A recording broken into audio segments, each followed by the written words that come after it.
Well, certainly one of the biggest concerns was that water level. And when we heard from Ryan on the beach earlier today, he was talking about the progression, the water receding in that area. So if anybody's watching right now, they may be wondering where that water level is at right now. Exactly. So the good news is that water really started to recede last night for some communities right around midnight. For downtown Fort Myers, right around 2 a.m., we start to see those water levels drop. But let me tell you, up toward Minnesota Key, that's kind of ground zero, unfortunately, from the imagery that we are seeing. It mirrors what we saw in Ian, say on Fort Myers Beach in Sanibel. So that's definitely going to be something, of course, we'll continue to follow very closely for you, but that's where some of the worst of it was. Now, here are some of my other gauges. And again, please keep in mind, our gauges are fairly limited here across Southwest Florida. So these are the values that we were able to put together for you. So Nokomis, just upstream from the Gulf of Mexico. So it is technically a Gulf of Mexico gauge, but it is just up the river. Nokomis reporting the highest storm surge there, over 13.5 feet. And again, that's a spot kind of like Minnesota Key. That was just on that southern side of where Milton made landfall. Now, the water levels there, of course, for Nokomis continue to drop. But again, we are still dealing with some of that drainage in that area because of the freshwater flooding upstream. Meanwhile, downtown Fort Myers, we are almost out of flood stage. So flood stage for downtown Fort Myers starts right around 2 feet. Definitely seeing that progression. But look at that. It hit its maximum over 5 feet last night. And by the way, that number, 5.26, did surpass the height that we experienced in Helene literally 2 weeks ago today.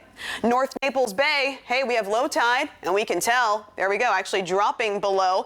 And meanwhile, it did hit a maximum storm surge yesterday of 5 feet. Now, these storm surge numbers, by the way, that's the abnormal rise of water on top of normal high tide. So high tide's already factored in here. We're talking about the extra rise on top of that. Captiva, we saw a rise of nearly 4 feet. St. James City over 5 feet there. Big Hickory Island. So if you're curious, say, about Fort Myers Beach, it was likely between 5 and 6 feet, especially based upon our gauges here as well as North Naples. So Big Hickory Island over 6 feet of storm surge. And again, low tide right now. So we've seen that drop where it should be for low tide. And in Northport, right along the Myakka River, we hit a storm surge nearly of 5 feet. Let's take you outside now. Speaking of downtown Fort Myers, as the Caloosahatchee River continues to recede and continues to return to average, we can expect that normalcy as we look ahead to the weekend. A little bit of cloud cover peeking through, partly to mostly cloudy skies. Some of that wraparound moisture could squeeze out a couple of spotty sprinkles tonight into tomorrow, but otherwise your rain chances staying minimal,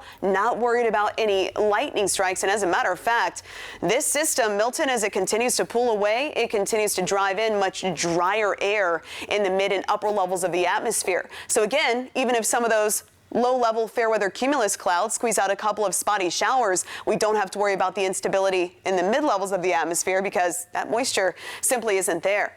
So radar overall nice and quiet currently. Of course, we do have those active flood warnings in effect for the Peace River, Horace Creek, the Myakka River, and that's because the drainage from Central Florida will continue to keep our local creeks, rivers, and streams elevated. But at least for now, rain chances will stay limited. Just 20% for tomorrow heading into your Saturday. Looking ahead to Sunday, I have bumped that up just a touch. It does look like we could see a few spotty showers again. Low threat, though, for lightning.